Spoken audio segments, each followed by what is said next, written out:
Baik kawan-kawan, hari ini kita akan membahas tentang semua hal yang berhubungan dengan saya, mulai dari saya kecil sampai dengan hari ini. Ingat, tetap subscribe, like, comment, and share karena semuanya gratis.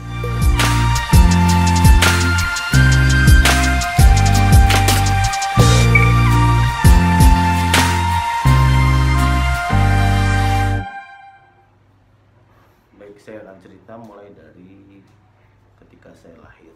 Saya lahir tanggal 22 Agustus 1978 di kota Sorong, Papua, atau Irian Jaya dulu sebelum berubah nama, dari seorang ibu yang bersuku bangsa Sulawesi Utara atau Manado dan bapak dari Jawa Timur, tepatnya di kota Madiun. Bapak saya adalah seorang pelaut, bekerja di sebuah BUMN perikanan di Sorong, sedangkan ibu saya adalah seorang ibu rumah tangga biasa, lulusan SMP. Mereka berdua ketemunya di Manado, lebih tepatnya di Sorong kayaknya. Iya, di Sorong. Waktu itu ayah saya baru saja bekerja di sana, dan saat itu mungkin ibu saya sedang jalan-jalan bermain di sana, di Sorong. Mereka berdua menikah pada tanggal 14 Februari. Ibu saya dulunya adalah Nasrani dan sekarang mualaf. Sampai akhir hayatnya beliau memeluk agama Islam. Tidak ada yang istimewa kayaknya waktu saya lahir. Oh, ada. Waktu saya lahir itu malam hari, dini hari, lebih tepatnya di atas pukul 12, setelah kata orang Jawa itu bilang bukannya sudah bukan 9 ya, tapi susah keluar waktu itu. Saya lahir normal, tapi kayaknya agak susah karena ukuran saya waktu lahir itu agak besar. Alhamdulillah saya lahir normal secara fisik dan secara jasmani juga, rohani juga. Alhamdulillah tidak ada yang kurang. Saya bersyukur, alhamdulillah. Masa kecil saya di Sorong waktu itu, ya di Sorong. Ibu tinggal di sebuah rumah kontrakan, kontrak di orang Jawa juga. Kontrakannya waktu itu saya lupa namanya ibu pemilik kontrakan, tapi saya pernah main ke sana. Ibu kos tempat orang tua saya ngekos itu adalah perias manten, tukang rias-rias, pengantin Jawa waktu itu. Ya karena masih kecil saya nggak begitu ingat, cuman yang kemudian agak berkesan itu adalah setelah beberapa tahun,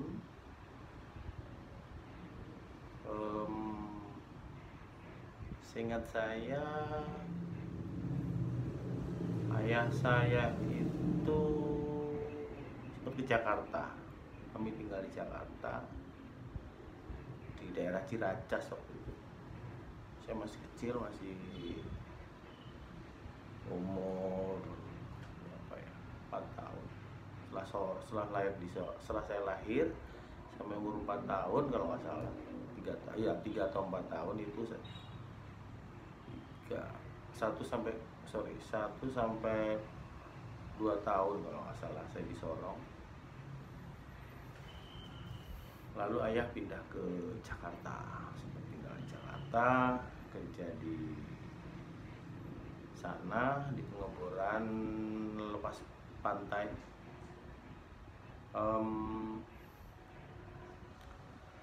Setelah itu saya sempat ke Madiun ikutin ibu karena waktu itu adik saya lahir tahun 80-an, tahun 1980 ya, 1980 adik saya yang pertama, mbak saya. Namanya Rendra, lahir di Madiun. Lalu setelah lahir saya di Madiun itu lumayan lama, hampir setahunan. Kata om dan tante saya di Madiun, waktu kecil itu sukanya joget dongkrek. Jadi senangannya jadi di depan jadi rumah yang kakung saya itu depannya itu dulu ada tempat orang untuk latihan kesenian dongkrek itu. Nah, setiap kali mereka latihan sore itu saya selalu datang ke situ dan melihat. Kata ibu saya, kemudian kata tante itu, kemudian setelah melihat latihan saya sering mempraktekannya gitu. Sampai kadang-kadang kata orang Jawa sering ditanggap dalam tanda kutip atau disuruh nari joget. Joget aja gitu. Tukang joget katanya dulu. Joget aja. Tapi ya tak bisanya ya cuman tarian dongkrek gitu. Tapi sekarang saya udah agak lupa. Terus saya juga pernah waktu di Madiun itu jatuh dari pohon. Ya. Nah, setelah saya lahir usia setahun, orang tua saya pindah ke Jakarta, ke Ciracas itu. Nah, di Ciracas itu lumayan agak lama, kurang lebih 3 tahunan.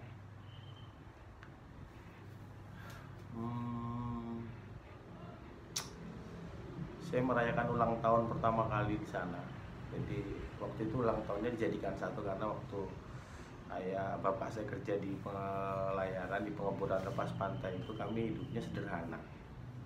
Jadi ngontrak juga di daerah Ciracas dan karena masih baru, keluarga baru, ibu saya bikin ulang tahun itu jadi satu gitu. Jadi saya dengan adik saya Rendra itu ulang tahunnya dibikin satu.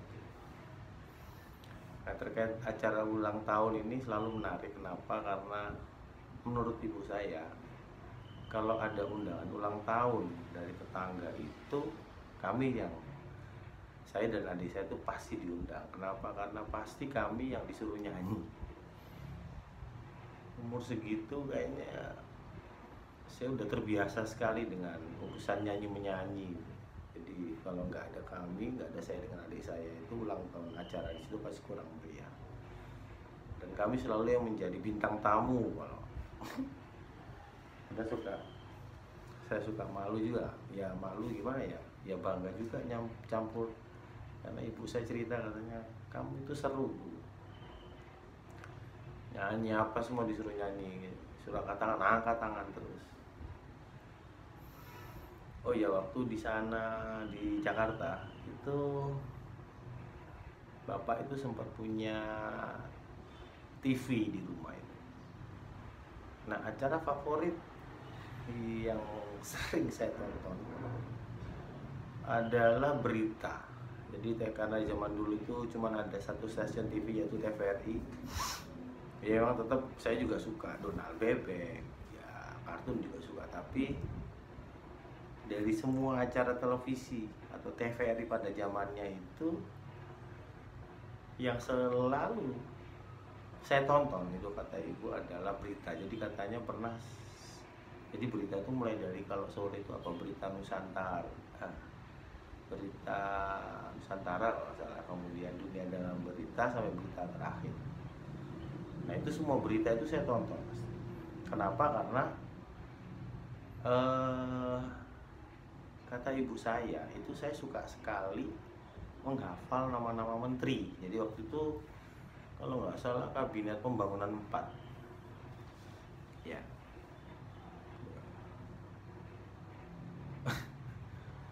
Sampai hafal ya. Jadi beberapa kepala negara seperti Perdana Menteri Inggris Margaret Thatcher zaman segitu, Perdana Menteri Jepang Yasuhiro Nakasone itu hafal.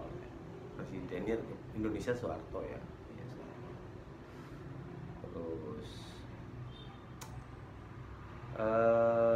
acara favorit TV saya itu sih berita. Jadi setiap kali ada berita itu saya pasti dibangunin. Jadi Ini misalnya sore jam habis maghrib gitu ya, habis maghrib nanti saya nonton berita dalam negeri ya.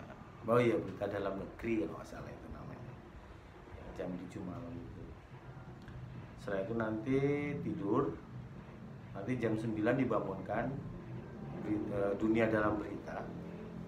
Nah kalau berita terakhir ini kadang-kadang bangun, kadang-kadang enggak, karena materinya dikit gitu. Kata ibu itu paling 4-5 berita udah selesai. Nah yang paling banyak itu ya berita dalam negeri sama dunia dalam berita itu acaranya. Sampai apa? Terus oh iya, di kepala saya ini ada bekas luka. Jadi saya ingat sekali waktu itu bocor ya kepala saya itu, kejatuhan genteng. Jadi berkesan sekali waktu itu bapak buat kitiran, mainan kitiran itu. Nah, saking asiknya kami bermain, saya dengan bapak saya, kitiran itu nyangkut di genteng rumah kami. Nah kemudian saya nangis waktu itu, sama adik saya nangis juga gitu, minta diambilkan. Nah kemudian bapak berusaha untuk menenangkan dan berusaha mengambil. Kebetulan waktu mau proses ngambilnya itu saya ada di bawah gitu, pas tepat di bawah. Jadi genteng di luar itu ada yang menjorok keluar gitu, seperti kanopi di belakang rumah. Ingat sekali saya.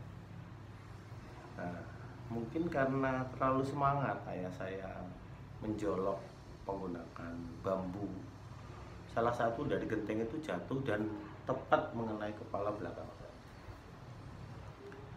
Waktu itu berdarah, ya waktu itu bocor lah, dan sempat terjadi kepanikan. Ibu, bapak saya yang bingung gitu. Yang menarik adalah obatnya. Ada satu orang tetangga rumah sebelah rumah saya itu yang bilang kalau untuk menghentikan darah yang keluar dari kepala itu menggunakan sarang laba-laba, atau orang Jawa bilang sawang ya, sawang. Dan berburulah waktu itu ayah saya mencari, karena panik gitu ya, lihat anaknya nangis, kepalanya berdarah gitu. Cari sawang, kemudian dikasih minyak apa ya waktu itu, minyak tawon atau apa gitu, minyak goreng atau apa ya, agak banyak di lumat-lumatkan di tangan, dicampur itu di mangkok, lalu ditempel di kepala. Sembuh. Dan saya tidak ada dalam memori saya waktu itu saya dibawa ke dokter, nggak ada. Jadi cuma itu aja, dikasih sarang laba-laba yang ada di rumah, karena waktu itu zaman segitu banyak, karena rumah kontrakan jadi di pojok-pojok. Biasanya sekarang kadang kita juga masih suka ngelihat di pojok-pojok rumah itu, kita ngelihat ada sawan atau jaring laba-laba itu. Anjur, kayaknya bisa jadi ide buat obat kayaknya. Dan setelah di Jakarta, oh ya, di Jakarta itu menurut saya adalah masa yang dimana saya sempat melihat banyak hal ya. Termasuk itu saya baru tahu di usia yang saya masih kecil bahwa bangsa kita termasuk yang anarkis terhadap pencurian. Untuk pertama kalinya di usia saya masih balita itu, di bawah 5 tahun itu, saya ngelihat ada kejadian di mana pencuri itu ketangkep. Jadi kebetulan depan rumah saya itu ada modelnya seperti satu gang, jadi rumah petak-petak memanjang gitu, menyamping, padat memang. Dan waktu itu kasus pencurian itu sering terjadi di komplek perumahan kontrakan di tempat saya tinggal di Jakarta. Nah kebetulan waktu itu ketangkep. Waduh, saya lihat itu namanya pencuri dipukulin sampai kupingnya dipotong, montong dan mukanya udah nggak karu-karuan. Trauma sih, sempat nggak bisa menghilangkan betapa mengerinya. Jadi nanti betapa ngerinya situasi dan kondisi si pencuri itu, dan betapa amarahnya masyarakat yang berhasil menangkap pencuri itu. Saya heran waktu itu polisinya datangnya kapan ya? Kok kayaknya lama gitu datang. Terus apalagi ya di Jakarta itu ya, di Ciracas itu yang oh ya, di situ juga untuk pertama kalinya saya ngelihat ibu saya berantem. Almarhum ibu saya itu kalau berantem ngeri sih. Tantang semua orang satu kampung. Jadi waktu itu masalahnya di anak-anak sih. Jadi saya biasa anak-anak ya zaman kecil itu berantem dengan temennya, berantem sama temennya. Terus karena saya berdua sama adik saya, si lawan kami itu kami keroyok keroyok terus nangis kan dia. Jadi waktu itu yang bermasalah adalah adik saya dengan anak itu gitu. Si kecil sama-sama masih 3 tahunan, saya baru mau 5 tahun. Mereka berantem terus saya ikut nimbrung gitu, bantuin adik lah pasti, adik saya kan. Nah karena dipukulin oleh 2 orang, anak kecil ini laporin ibunya, ngomong kalau yang mukul itu Rio sama Rendra. Ibunya keluar marah-marah nih, nyari ke rumah sambil, saya ingat sekali dia sambil ngamuk-ngamuk gitu depan sih bu, keluar ibu saya bilang, apa kamu rame-rame di sini? Gak tahu aturan tuh. Bu Endo anaknya nakal mukul anak saya. Sudah biar aja, kenapa? Kamu juga mau saya pukul? Kata ibu saya gitu. Waduh, ibu saya preman aja. Seru. Nah setelah itu Bapak dapat pekerjaan baru ya. Jadi